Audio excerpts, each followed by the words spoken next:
Amen. Magandang umaga po sa ating lahat. I hope that we see how great God in our life. And this morning po mga kapatid, pag-aaralan po natin yung Philippians chapter number 2, verse number 14, 15, and 16 po mga kapatid. And tayo po tayong lahat at basahin po natin ng sabay-sabay. Itong Philippians chapter number 2, verse number 14, 14, 15, and 16. Sabay-sabay po tayo. Nandiyan na po kayo? Verse number 14, altogether ready, begin. Do all things without murmurings and disputings, that ye may be blameless and harmless, the Son of God, without rebuke, in the midst of a crooked and perverse nation, among whom ye shine as lights in the world, holding forth the word of life, that I may rejoice in the day of Christ, that I may have not run in vain, neither labored in vain. Tayo po yung manalangin, dakilang Diyos na makapangyarihan sa lahat. Salamat Panginoon sa mga oras na to at sa araw na Panginoon na pinagkalob niyo po sa amin, na meron po kaming pag-gather, O God, and fellowship sa inyo pong salita. Dalangin ko po, Diyos, na ikaw po ang patuloy na kumilos sa buhay po ng bawat isa po sa amin, O God. Make our hearts tender, O God, na makapagpatuloy po kami, Panginoon, na pagtanggap ng katotohanan sa inyo pong salita. We may also accept the admonition, Panginoon, and exhortation, rebuke, reprove, and everything, O God. Lord, bless us this morning. Itago niyo po ako, Panginoon, sa inyo pong mga salita at gamitin niyo po ako, Panginoon, bilang sa instrumento na maging daluyan ng pagpapala na galing po sa inyong salita. Pagpalain niyo po yung bawat isa po sa amin sa matamis na pangalan ni Jesus na aming tagapagligtas. Amen at amen. Pwede na po kayong maupo. And magpapatuloy po tayo mga kapatid sa pag-aaral po ng salita ng Diyos. And I hope that again, na tayo po ay patuloy na natututo sa salita po ng Diyos. Nang sa ganun po mga kapatid ay tayo po ay makapagpatuloy na lumago at maging way po ito yung salita po ng Diyos na tayo po ay lumago at someday, in the near future po mga kapatid ay makapagturo rin po kayo sa inyo pong mga kaibigan, sa inyong mga nasasakupan, sa inyo pong pamilya at kung sino man mga kapatid. So as we study the Word of God, no, hindi lang po tayo nag-aaral ng salita ng Diyos para po malaman po natin yung katotohanan o doktrina sa salita ng Diyos. But one thing mga kapatid, kung bakit po tayo nag-aaral ng salita ng Diyos is that malaman po natin kung paano po tayo mag-hold sa salita po ng Diyos. Kasi mga kapatid, ang hirap po na halos siguro sabi natin, malaman natin yung yung mga every detail sa salita po ng Diyos, sa mga doktrina na pinag-aaralan po natin, lalong-lalo pa in this present dispensation po mga kapatid, also in the other ages mga kapatid. Pero mga kapatid, kung hindi po natin kayang or parang bibigyan na dyan tayo mag-hold, dyan tayo magkakaroon ng hope, and most especially dyan po tayo magtatayo at ma-apply po natin sa ating buhay mga kapatid, parang wala lang siya. It feels nothing mga kapatid kung ang lahat po ng ating nakikita at natututunan is nandito lang po sa ating utak. Let us remember mga kapatid that knowledge puffeth up. Somehow, somewhere, yung bagay na pinag-aaralan po natin mga kapatid, baka mag-pop up lang po sa atin na parang bula. Kaya mga kapatid, importante po na dapat matuto po nating hawakan ang salita ng Diyos, na dyan po tayo maghawak, dyan po tayo tumayo. At mga kapatid na, kasi kung hindi po natin alam kung paano dyan humawak, what is the sense of our studies? What is the sense na mag-seek po tayo ng katotohanan po sa salita ng Diyos kung hindi naman din natin ito tatayuan at hindi natin alam kung paano tayuan ang salita ng Diyos po mga kapatid. Most especially yung mga bagay na hindi po para sa atin. At mga kapatid, makikita mo na parang everything is in vain. Kasi nga parang nasayang ang lahat. Dahil mga kapatid, lahat ng mga pinag-uusapan po natin is nandyan lang po sa ating isipan. At hindi po natin sinasabuhay, hindi po natin tinatry na tayo po ay matuto pong ma-apply po natin sa buwan, matuto po tayong tumayo sa bagay po natin pinag-uusapan. We know, mga kapatid, that doctrine is important. Amen? It's very important, mga kapatid. I see it very important po, mga kapatid, na yung doktrina po natin is importante po yan. That somehow, somewhere, someday, mga kapatid, is meron pong darating sa bahay nyo, kaya mong tayuan. Kaya mo mag-hold kung saan po yung ating pong kaligtasan at kaya mong sabihin sa kanila kung ano yung pinaniniwalaan mo. So it means that doctrine is very important po, mga kapatid. But as well as our manner of life. Alam niyo po yung manner of life po natin? Yung ating pong pamumuhay. Kung paano po tayo mamuhay dito po habang nandito pa tayo sa mundo po, mga kapatid. You know, ang doktrina pwedeng maging tama yan. At tama talaga, mga kapatid. Pero mga kapatid, kung hindi po natin ito itatry na sa buhay po, sa ating buhay po, mga kapatid, because our doctrine will tells us paano po tayo mamuhay dito po sa mundo. At kung hindi po natin ipamumuhay yung bagay na po na yan, mga kapatid, as a Christian, alam mo yung katotohanan, nasa knowledge mo yung katotohanan, tinatayuan mo yung katotohanan po, mga kapatid. Pero mga kapatid, if our life is contrary to what we believe, pwede kasi siyang maging hindrance po, mga kapatid. Na ang kaibigan po natin, mahal natin sa buhay, is hindi po nila makita ang katotohanan sa salita ng Diyos. Amen? Kaya mga kapatid, it is very important. Kaya po natin pinag-aaralan po yung doktrina because we wanted na matuto po tayo sa bagay para maisabuhay po natin ito, mga kapatid. Hindi lang po na talagang malalim ka sa salita ng Diyos, lumalim ka sa salita ng Diyos, pero yung buhay po natin is hindi ka encouragement sa kapwa po natin, mga kapatid. Parang what is the sense? That you have the right, pero mga kapatid, you are being stumbling block sa ibang tao. So I hope, mga kapatid, na makuha po natin yan, mga kapatid. So we have an encouragement sa atin pong service po, mga kapatid. Exhortation and admonition from what we are going to study today. At mga kapatid, I hope that this verse will help us na kailangan po nating mamuhay kung paano po nag-instruct ang salita ng Diyos sa buhay po natin at kung paano po tayo maging blessings sa iba. Amen? Ano po ba, mga kapatid, ang mangyayari po sa atin kapag our life is a blessings to others? Amen? Hindi mo naman kailangan na parang bigay ng pera para lang sabihin naging blessings ka sa kanila.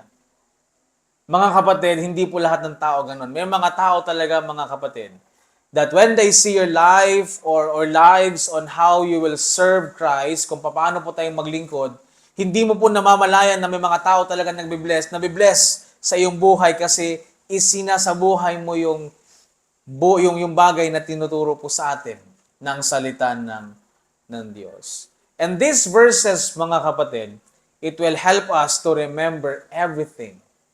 This will exhort us, admonish us, or maybe, mga kapatid, it will reprove and correct us as well.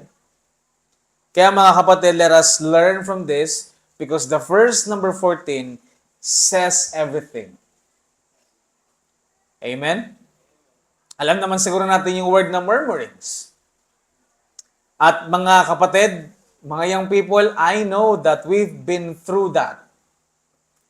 That we always murmur. Tama? Pag nautusan ka, murmur. Pag napagalitan ka, magmumurmur. Mga kapatid, this verse speak of two things in our life. Murmurings and disputings. Na minsan po, mga kapatid, hindi po natin nalalaman na eto na pala tayo.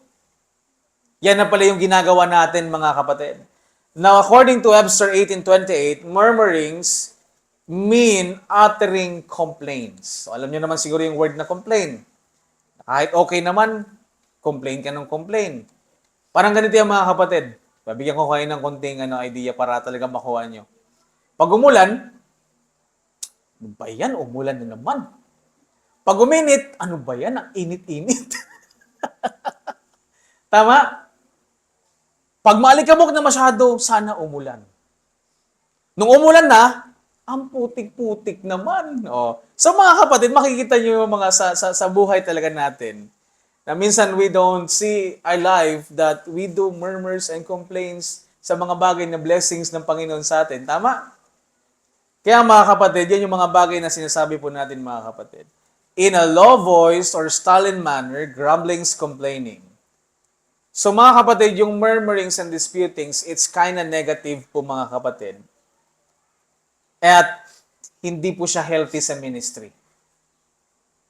Kapag lagi kang nagmumurmur, most especially kapag may ministry ka.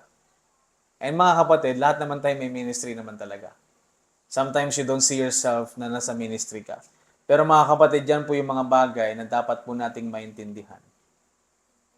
Na kapag meron tayong ministry, and if we're doing something, yun na lang sabihin natin, meron tayong ginagawa na something sa church po mga kapatid. The question is, are we doing it for the Lord? Kapag nandito ka sa church, kapag may ginagawa ka sa church, and really, I appreciate the members last night that nagbabalot tayo ng, anong tawag dito? Ng suman. Do you see yourselves complaining last night or no? I see we're happy.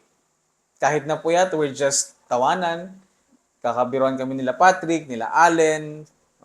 Di ba? Kahit na kung ano sila Asar, kahit ano-ano ng mga kapatid. But, you see, we don't see ourselves complaining. Alam niyo po kung bakit? Kasi kakain tayo eh. But mga kapatid, you see that we are helping together. Merong nagkukudkod. O, tapos merong nagpapadingas, nagkumukuha ng dahon. Mga kapatid, you see, and I don't see anything, ewan ko sa inyo, but I don't see anything murmurings. We just try to help each other. Kahit na hindi ako marunong magtali nung ibabundle mo na yung suman, ginawa ko pa din kasi para lang makatulong. Amen, mga kapatid. And I'm trying, kahit naputol na, bahala ka naman dyan, kakainin ka lang din. Basta ang problema, ang tama lang, maluto ka. So mga kapatid, that's how we should do it. You do the ministry, whatever it, kahit na medyo inabot ka na mahirap na ganito na yung oras. Si Joyce, kahit na hindi marunong magkudkod, nagkudkod. That's how you do it po mga kapatid. Now, when you try to see it in your ministry, mga kapatid, it's the same thing. Do it heartily as unto the Lord. Now, the question is, kung meron kayong ginagawang ministry sa church, ginagawa niyo ba siya para sa Panginoon? O baka lang ginagawa mo siya kasi gusto mo lang makita ka ng tao? At masabi ng tao na, oy, ang sipag-sipag naman ng mga ito. Oy, ang bait-bait naman ng mga ito. Now, mga kapatid, it's very dangerous sa buhay po natin, mga kapatid. Kasi nga, kung gagawin mo siya para lang ma-please mo yung tao, kapag hindi ka na please ng tao, mga kapatid, pag hindi ka na tapik ng tao sa ginagawa mo, anong kasunod? Murmurings. Magmumurmur ka na. Kasi bakit? Nakakapagod yung ministry, mga kapatid. Whether you like it or not, nagtatapon po tayo ng lakas. At kapag napagod ka na, dyan na nagsisimula yung murmur. At kapag hindi mo alam kung yung ginagawa mo para sa Diyos po, mga kapatid, titigil ka. Pero mga kapatid, kapag alam mong ginagawa mo para sa Diyos, kahit pagod na pagod ka na, masaya ka pa rin kasi alam mong para sa Diyos yan. Amen? That's how we should do it po mga kapatid. But you have to ask yourselves kung ginagawa ba natin para sa Panginoon. Galatians chapter number 1, verse number 10, the Bible says there, "For do I now persuade men or God? Or do I seek to please men? For if I yet please men, I should not be the servant of Christ." So mga kapatid, kung tayo po is laging men pleaser, so hindi po tayo pwedeng maging servant po ng Panginoon? Kasi dapat pag tayo po ay servant ng Panginoon, then we should please God. Amen? First Thessalonians chapter number 4, verse number 1, sabi dito mga kapatid, Furthermore, then we beseech you, brethren, and exhort you by the Lord Jesus, that as ye have received of us how ye ought to walk and to please God, so ye would abound more and more. Kaya mga kapatid, it is very important that yung ginagawa po natin is dapat para sa Panginoon. Dapat yung ginagawa po natin para hindi ka mapagod, hindi ka mag-quit, hindi ka tumigil sa gawain ng Panginoon, is ginagawa mo siya para sa Panginoon. Kasi nga mga kapatid, nakakapagod naman din talaga. 2 Timothy chapter number 2, verse number 4, No man that warreth entangleth himself with the affairs of this life, that he may please him who has chosen him to be a soldier. Now, sino bang pumili sa iyo para maging soldier ka? Sino bang pumili sa iyo, mga kapatid? God. Amen? So, kung sino yung pumili sa atin, kung sino yung ating Diyos, kung sino yung master natin, dapat yun yung atin pong piniplease. Otherwise, we are men pleaser. At kung tayo po ay men pleaser, meaning we cannot be the servant of Christ. Alam niyo po mga kapatid, sa buhay po ni Apostol Pablo, kung itatry niya lang i-please yung tao sa buhay niya po mga kapatid, wala na po mangyayari. But salamat sa Diyos that Paul was not, hindi po talaga siya nakaano kung sino tong tao na to, kung anong tao na, hindi po talaga siya doon nakabase. Lagi po siya sa Panginoon. Kaya mga kapatid, sa buhay po natin mga kapatid, we have to tanggalin po natin yung murmurings na yan, yung murmuring spirit sa buhay po natin kasi hindi po talaga yung makakatulong po sa atin. Not only in the church, but also in our house, in our home. Kasi mamaya sa church hindi ka nagmumurmur, tapos sa bahay mo murmur ka ng murmur pag nautusan ka ni mama. Pag si pastor yung mag-utos sa'yo, sunod ka kagad. Pag yung mama na at saka si papa na mag-utos, dami ka pang murmur. And I don't like that, mga kapatid. I'm honest with that. Hindi ko talaga gusto na pag yung pastor nag-uutos, sunod ka kagad, pero magulang mo, dami mo pang alibay. I really hate that. Kasi mga kapatid, it should be, kapag nandun ka sa bahay, dapat kung sino yung authority mo doon, sundin mo siya. Kung ano po yung ginagawa mo sa church, kung paano ka kumilos dito, kung paano ka gumagawa dito ng something like whatever things that you help, it should be like in the house. Dapat ganun din po sa bahay po natin.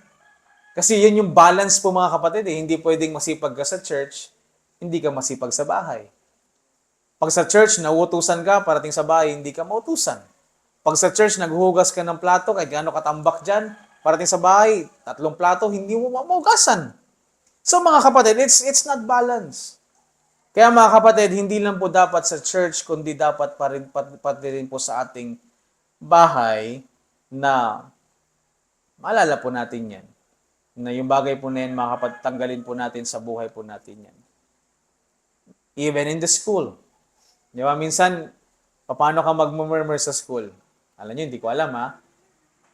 Pag maraming assignment, pag maraming research, pag biglang nagpa-quiz, tapos wala ka pang yung tipong kakaupo mo pa lang sa upuan mo, sabi ng teacher mo, okay, get 1/4. O yan na yan. Sure! Di ba kami dami na, di ba? Nakikita nyo ba yung sarili nyo, nakikita po natin yung sarili natin mga kapatid. That's how we murmur. Ngayon mga kapatid, kung tayo po ay men pleaser, it will come to the point sa buhay po natin na magmumurmur ka talaga.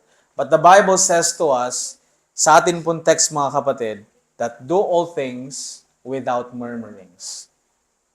Now, yan mga kapatid, very simple lang na version mga kapatid, pero minsan, parang bigat-bigat niyang gawin sa ating buhay. Ang nahihirapan tayong gawin yan mga kapatid. Sa mga nakakatanda naman, sa mga adult, 'di ba? Pag nangyayari din po sa atin 'yan. Pag nandiyan na yung mga bagay na pagsubok sa atin, lalo pa yung mga bills. Si Judith, 'di ba? Pag dumating si Judith talaga, naku po. So mga kapatid, tanggalin po natin at hindi po talaga makakatulong po sa ating buhay yan mga kapatid. Now imagine yourselves na ikaw po ay laging nagmumurmur sa lahat po ng ginagawa mo. Ano po sa tingin niyo yung bagay po na yung mga kapatid? Di ba? It sounds negative. Most especially, halimbawa, may kaibigan ka na tuwing may ginagawa kayo, tuwing meron kayong ginagawa, naririnig mo, laging nagmumurmur. Anong pakiramdam mo? Di ba? Parang hindi maganda, di ba? Parang yung halimbawa, sa school, may kagrupo ka, tapos yung kagrupo mo, murmur ng murmur. Masaya ba siyang kasama? Hindi. Hindi masayang kasama yung mga kapatid. Kung po pwede lang na mag-isa ka na lang, mag-isa ka na lang pag yung kasama mo palagi nagmumurmur. Amen? Then, I just wanted to say that alam mo, si Nanay Rosita at si yung kanyang asawa, kahapon nakikita namin, I just appreciate this na matanda naman sila. Pero nagsusungkit pa rin ng bunga ng niyog kasi magkakupras. Tapos si tatay pupunta ng laot, mangingisda. Yung mga anak nila, tapos naman yan mag-aral. But yesterday, I don't see them complaining what they do. Madali lang ba magsungkit ng nyog? Hindi Nakatry ako niya, pero gusto ko pag sumungkit ako, isang buwig kagad. Pero mga kapatid, hindi siya madali. And I think tinanong ko si ate, ikaw pa tinanong ko ate Joy, yung kung sino, ilan na anak ni ate, ilan ni Rosita. But after that, niyaya pa kaming magkape. And as if that after all things na kapaguran sa buong araw, nakasmile lang sila Nanay Rosita. Kaya siguro ganito ka bata tingnan si Nanay Rosita, no? Laging nakasmile. Kaya pag nakasimangot ka talaga mo simangot. So, but that's the thing mga kapatid. If we always complain, if we always murmur in our lives, wala pong mangyayari sa buhay natin. Amen? Kaya mga kapatid, let's do all things without murmurings and disputings. Alam niyo po mga kapatid, yung mga Israelites, they also murmur sa Panginoon, kaya po sila nagstay sa wilderness ng pagkatagal-tagal. Kasi lagi sila nagmumurmur. Imagine mo, binigay na lahat ng Panginoon, murmur pa din. Imagine mo, ito mga kapatid, imagine mo, pinalabas sila sa Egypt, dumaan sila sa Red Sea, tapos na nandun na sila, imagine mo, magrereklamo, magko-complain. Tinala mo baka demand kami dito para patayin? So parang mga kapatid, it's just simple murmuring po mga kapatid. Dinala mo ba kanto para ganito, tapos sabi ni Moses, nagluto siya kay Moses, okay, papakainin ko sila, bibigyan sila ng pagkain.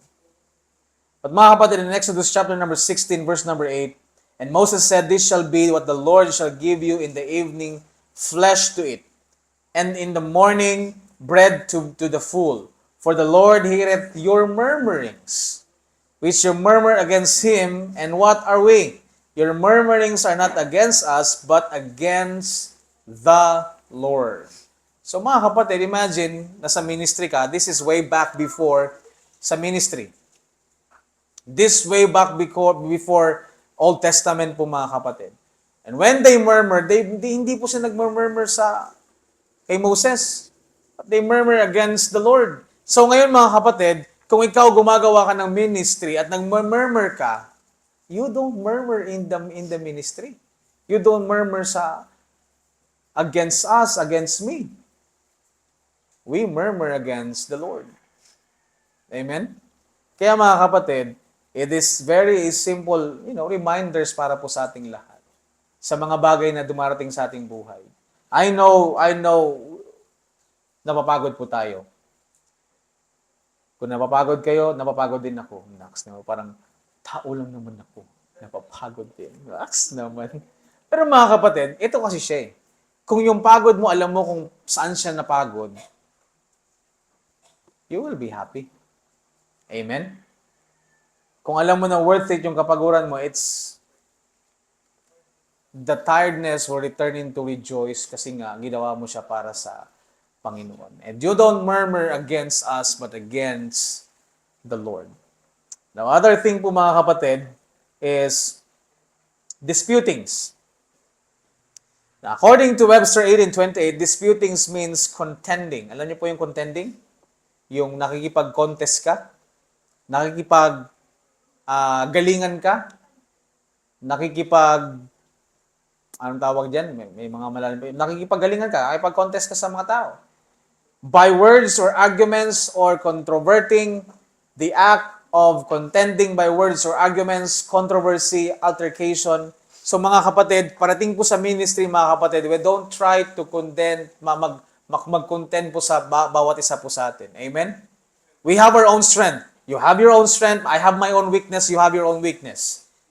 At hindi po natin pwedeng i-compare yung bawat isa po sa atin na ito, mas magaling ako kaysa sa iyo mga kapatid. Because the Bible says that comparing themselves among themselves is unwise. Amen?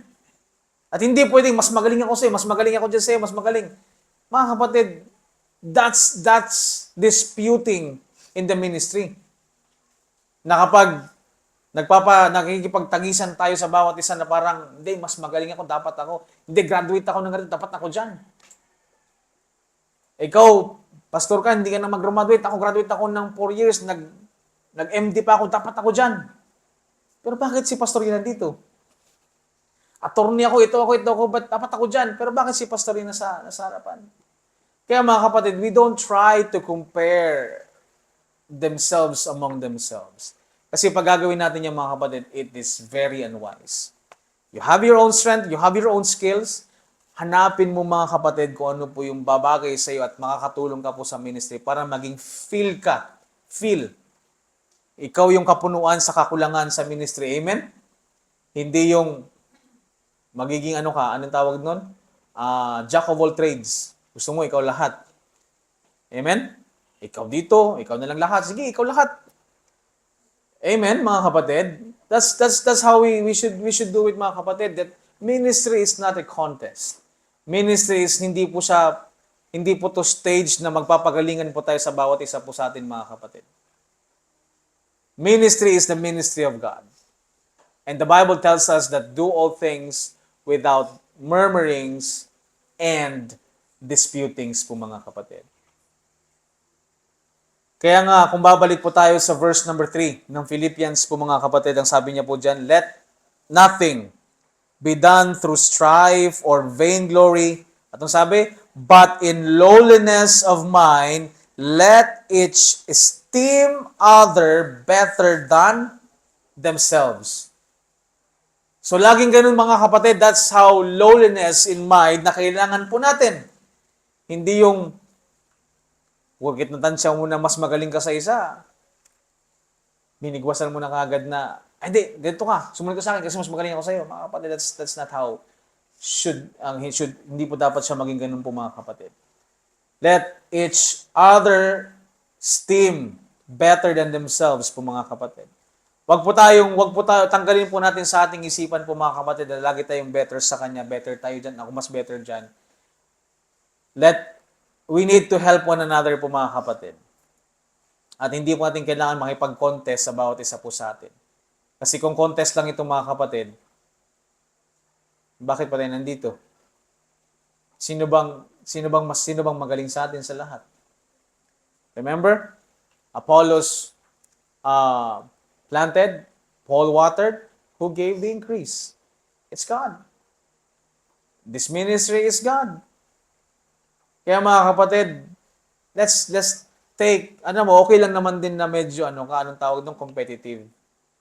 Pero wag naman parating sa church, wag naman too much. Parang gusto mo ikaw na lang palagi nakikita, gusto mo ikaw yung palagi nabe-praise. Alam niyo po, mga kapatid, we have to learn sa sarili po natin na even that hindi po nakita yung ating ginawa. At kapag hindi ka na-praise, hindi ka na-acknowledge, dapat hindi ka pa rin nasasaktan. Amen? Ilagay po natin yung mga kapatid, let God give you the reward for everything sa bagay po na ganyan, mga kapatid. Huwag kang ma-hurt, huwag tanggalin mo sa atin pong ugali na kapag hindi ka na-praise sa ginawa mo, is magtatampo ka, magagalit ka, or si pastor, hindi naman nakita yung ginagawa ko. Nakikita ka ng Diyos. Amen? Kung hindi ka nakita ni pastor, nakikita ka ng Diyos. And God says that your labor is not in vain with the Lord. Our labor po, mga kapatid, kapag tao-tao lang, mga kapatid, it will always in vain. Kasi makakalimutan man yan, mga kapatid. Amen? Makakalimutan man natin yan, but yung Panginoon po, mga kapatid, hindi niya po yan makakalimutan.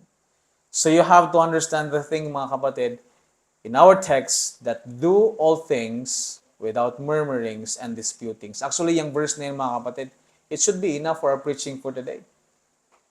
And we can learn a lot of things from that.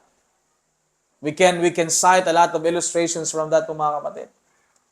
Now, if we can do these two things, mga kapatid, it will help us in verse number 15 to be blameless and harmless, the Son of God, without rebuke in the midst of a crooked, perverse nation, among whom ye shine as light in the world. Amen. That she may be blameless and harmless, the Son of God, without rebuke in the midst of a crooked and perverse nation, mga kapatid. Now look at Matthew chapter number 5, verse number 14, verse number 16. The Bible says, "There ye are the light of the world. A city that is set on a hill cannot be hid. Neither do men light a candle and put it under the bushel, but on a candlestick, and it giveth light unto all that are in the house. Let your light so shine before men, that they may see your good works and glorify your Father which is in heaven." Now, going back to verse number 14, halimbawa, nakikita ng tao sa iyo na lagi kang nagmumurmur. Lagi kang nakikipag-dispute sa mga kasama mo. Ano makikita sa ng tao? Your light, your good works, or the negative side of your life?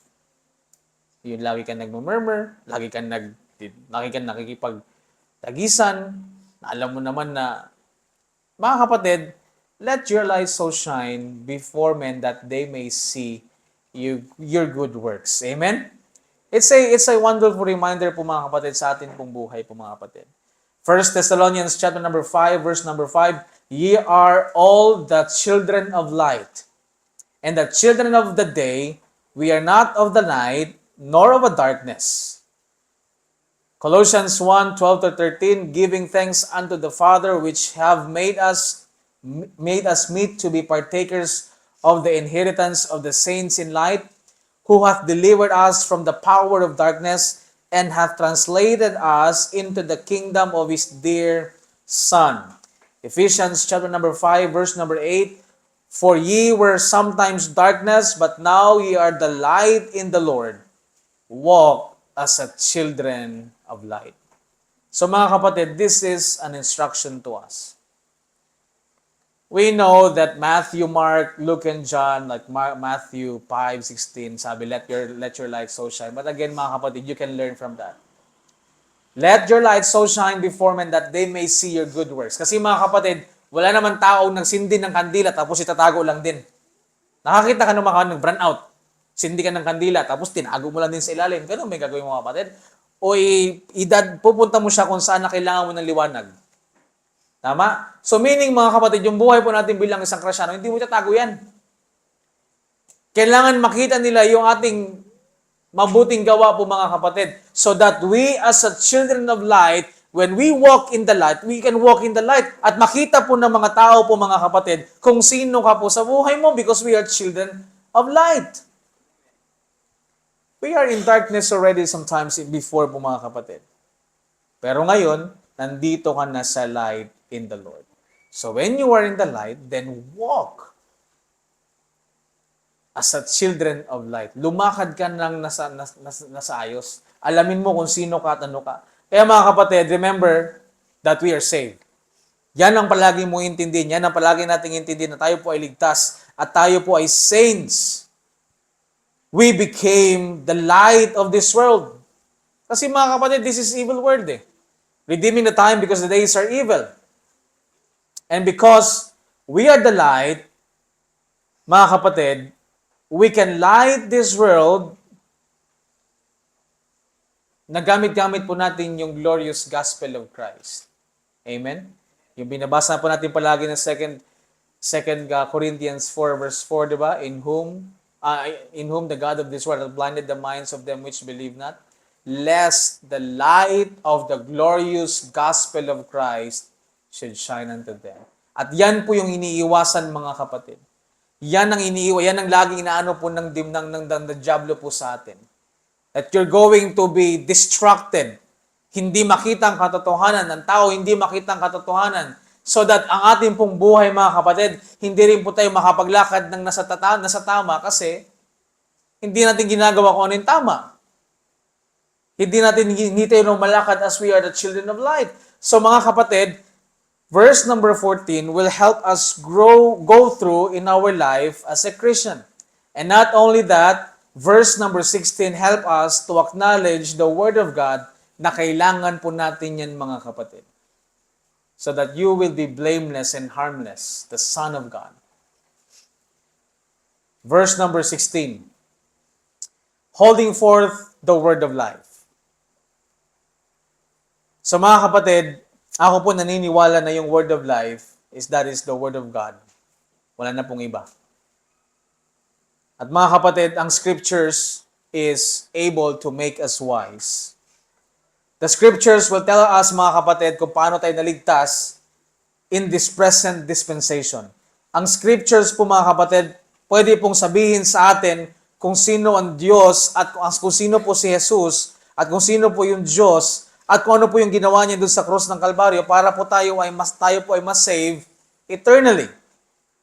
Sa panahon po natin ngayon, mga kapatid, we have to trust the very Word of God.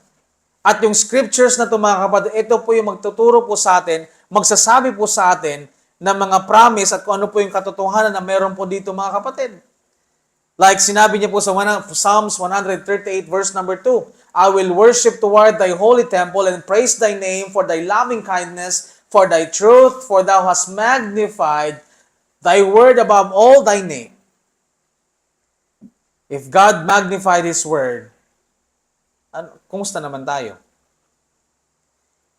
If people or even people, hindi po sila tumayo sa salita ng Diyos, sa katotohanan ng salita ng Diyos, mga kapatid, dapat po tayo ay manatiling nakatayo sa salita ng Diyos.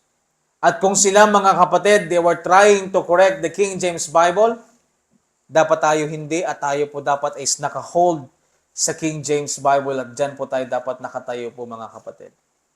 Without the Word of God, people are lost. Most especially sa panahon po natin ngayon, mga kapatid. Kung wala po yung salita ng Diyos, wala po magsasabi sa atin kung paano po maligtas ang tao sa panahon po natin ngayon. Kaya mga kapatid, it is very important na we have to hold on into the scriptures po, mga kapatid. At ang dami pong mga preachers ngayon, mga kapatid, at mga church members, mga kapatid, is lost sa kanila pong mga doktrina. Now, the Word of God instruct us.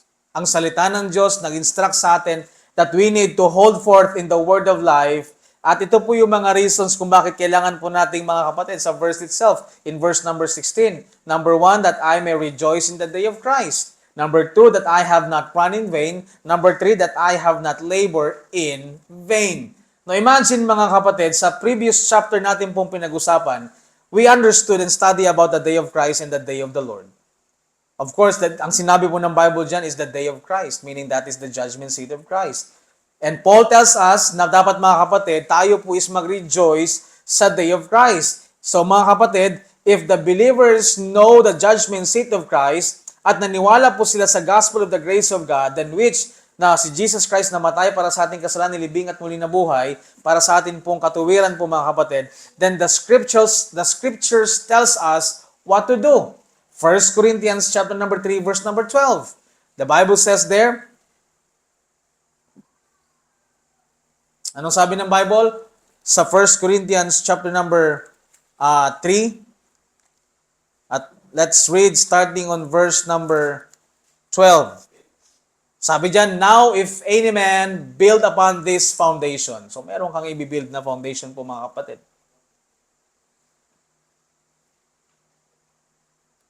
Gold, silver, precious stones, wood, hay, and stubble. Yan po yung mga bagay na pagpipilian po natin sa atin pong pagtayo ng ating pong pundasyon. Kasi ang sabi ng verse number 13, every man's work shall be made manifest. So lahat po ng gagawin natin dito sa lupa, mga kapatid, it will be manifest. At ang sabi niya dyan, For the day shall declare it, because it shall be revealed by fire, and the fire shall try every man's work for what sort it is. If any man's work abide in which he hath built thereupon, he shall receive a reward. If any man's work shall be burned, he shall suffer loss, but he himself shall be saved, yet so as by fire. Kaya mga kapatid, ang pag-build po natin sa ating pundasyon sa panahon po natin ngayon mga kapatid is hindi po para maligtas po tayo dito po sa sinasabi sa verse ito mga kapatid. Hindi rin po para mawala po yung ating kaligtasan mga kapatid, but to have a reward in the future. Now mga kapatid, ang sabi po ni Apostle Pablo, that I may rejoice in the day of Christ. Now imagine mo wala kang reward. Can you rejoice with it? Amen? Hindi ka nga lang makatanggap ng regalo sa Christmas, mga kapatid. Para ka ng basang sisiyo sa gilid eh. Halimbawa, nag-exchange gift. May nag-exchange gift last December. Tapos, nagbigay ka naman ng gift, ikaw wala kang gift. How would you feel? Now, mga kapatid, this is an earthly feelings. Pero Paul was telling us that I may rejoice in the day of Christ. At yung day of Christ niya, mga kapatid, that is the judgment seat of Christ. That is from heaven. Now, mga kapatid, ang sabi ng Bible, kung mawala man din yung ginawa mo, hindi ka naman may itatapon sa apoy. But mga kapatid, ano mangyayari? You will lost a reward. Anong sabi doon sa binasa natin? If, verse number 15, if any man's work shall be burned, he shall suffer loss, but he himself shall be saved, yet so as by fire. Now, imagine that, mga kapatid. Pwede ka bang mag-rejoice sa day of Christ na hindi mo naiintindihan? Kasi pinaintindi naman sa atin kung ano yung mangyayari ng judgment seat of Christ at ano naman yung gagawin natin. So, pwede ba mag-rejoice ka kahit wala kang alam? Halimbawa, mga kapatid, sama-sama kayo magkakaibigan. Nanood kayo ng baseball. O sige ha, parang hindi masyadong wala dito sa atin, hockey. Wala naman kasing hockey dito sa atin. Kasi ice naman, awan ko lang, ipupush nila.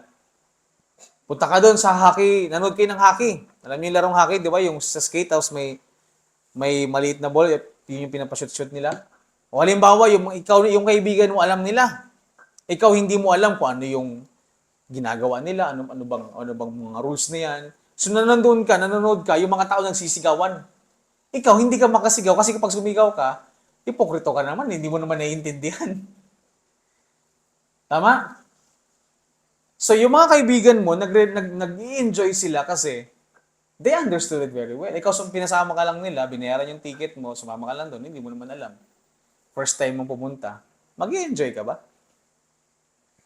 Pero mga kapatid, the moment na naintindihan mo na yung bagay na pinapanood mo, anong una mong nararamdaman? Di ba nag-i-enjoy ka? Yung sigaw mo na, yes, yes, totoo na. Kasi noon na sigaw, oh yes, yes. Pero back in your mind, bakit? Ano nangyayari doon? Amen? Hindi naman ako nag-i-enjoy manood ng soccer before. Tagal-tagal na laro, tapos sige lang katakbo-takbo yung bola, pabalik-balik lang yung football. Hindi man ako nag-i-enjoy. Pero alam nyo ngayon, gustong-gusto ko makapanood makapunta ng di ba, yung mga FIBA na football, yung mga ganun. Gusto-gusto ko na makapanood. Kasi bakit? Kasi naiintindihan ko na siya.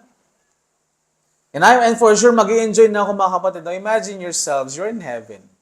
And Paul says, holding forth the word of life that I may rejoice in the day of Christ. Now mga kapatid, dito kasi, kaya ka magre-rejoice mga kapatid. Kasi naintindihan mo. At kapag naintindihan mo, alam mo yung gagawin mo sa buhay mo bilang isang Kristiyano.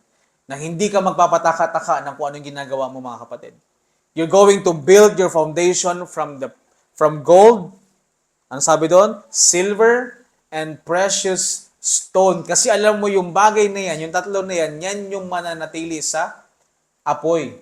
At kapag itong kabilang tatlo po mga kapatid, yung wood, hay, stubble, pag yan nalagay sa apoy, hindi naman yan masusunog man yan. Tama? Saya mga kapatid,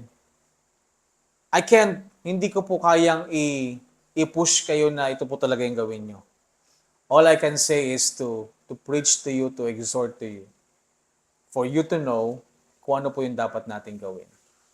Pero mga kapatid, yung desisyon na gawin mo ito, it's not on me. Wala na po yan sa akin mga kapatid. Nasa sa inyo na po yan. At kapag mga kapatid, dito nagkamali ka at hindi mo to naintindihan, now I will tell you, you will suffer loss. You will suffer loss po mga kapatid. Everything. Remember what Paul says sa 2 Timothy chapter number 4, verse number 8. Sabi niya, henceforth there is laid up for me a crown of righteousness, which the Lord, the righteous judge, shall give me at the day, and not to me only, but unto all them also that love His appearing. Kaya mga kapatid, let's not try to waste our life doing something na wala kang kasiguraduhan. Mas maganda ng sigurado ka at naiintindihan mo para alam mo kung paano ka mag-build ng iyong foundation po mga kapatid. Kaya mga kapatid, in order to rejoice in the day of Christ, you hold forth in the word of life. That's the only thing, that's the key thing there mga kapatid. Na kailangan mo talagang mag-hold forth sa word of life. Don't try to waste your strength, your life, na parang ginagawa mo yung mga bagay-bagay mga kapatid just to prove something, a lot of things sa tao, tapos disapprove ka naman sa Panginoon, hindi ka naman approve sa Panginoon. So foundation in the Word of God is very important, mga kapatid. Importante po yan mga kapatid. Kaya dapat po nating maintindihan yan. At ikaw mga kapatid, even you stand in the firm na nag-stand ka sa, parang talagang nakapag-stand ka sa salita ng Diyos. Pero mga kapatid, kung ang kaligtasan natin is hindi po dun sa ginawa ng Panginoong Hesus, sa finished work ng Panginoong Hesus, it is nothing. Wala pong silbihan mga kapatid. At yung foundation natin bilang isang Kristiyano, sa Kristiyano nating buhay mga kapatid, kung hindi po ito nakabase sa revelation ng mystery ng Panginoon kay Apostle Pablo po mga kapatid, it is nothing because we're mixing a lot of things po mga kapatid.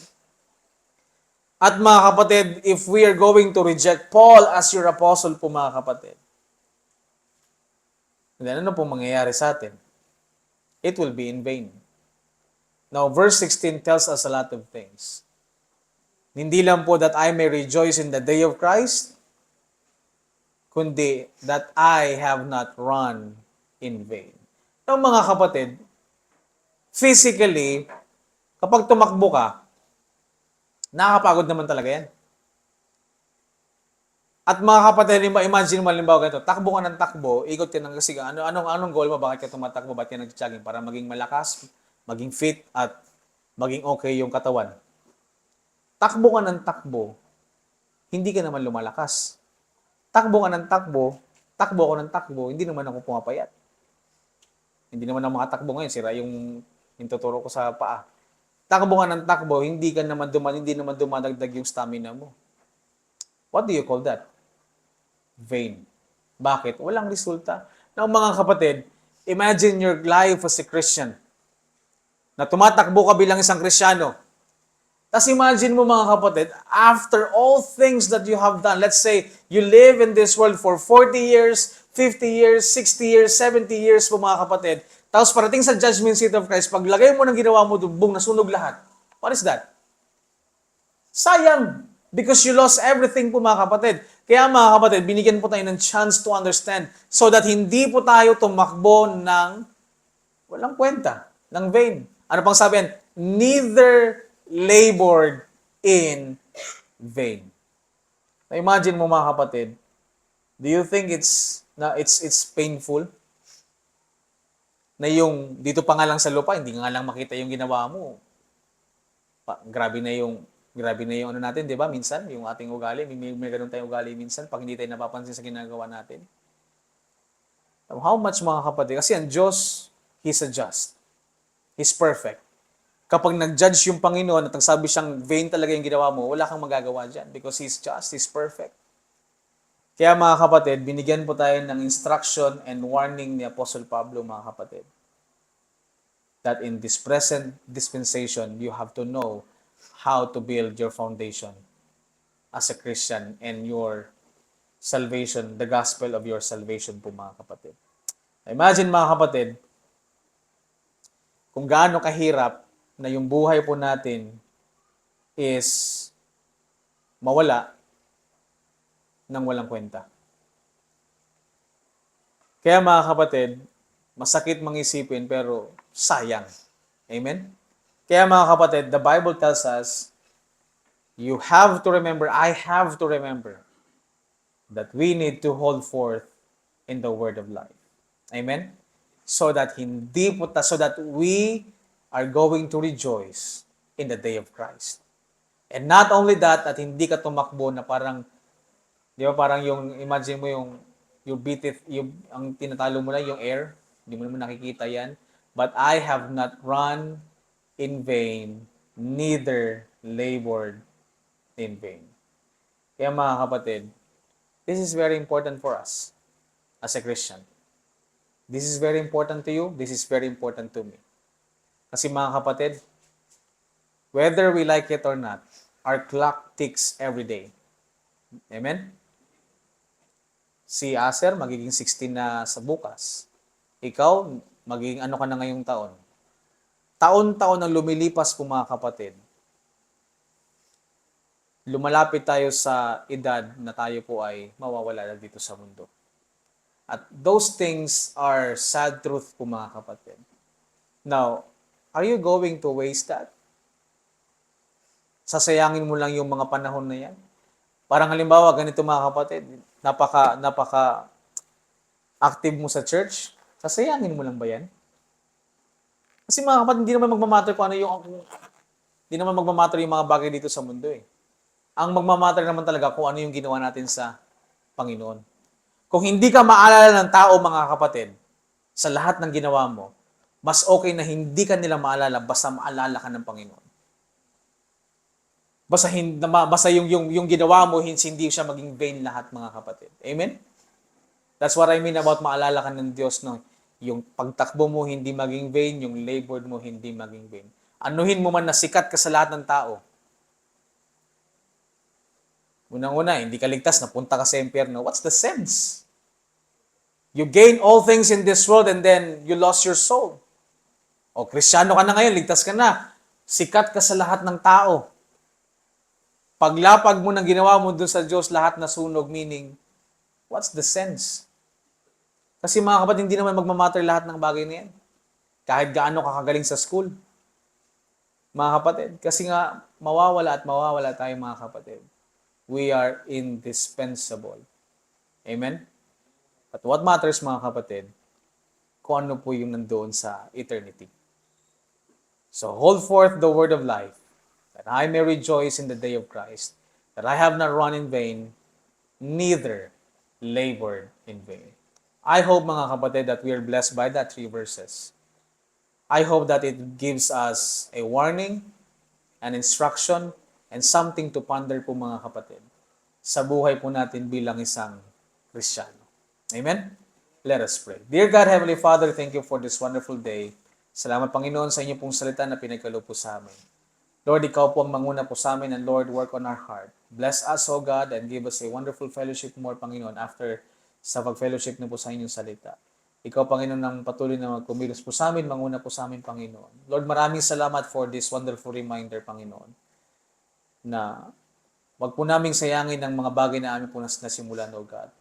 And Lord, help us, O God, na hindi po kami basta-basta madistract. Na mag-stand firm po kami, O God, sa inyong pong salita at mag-hold po kami sa inyong salita.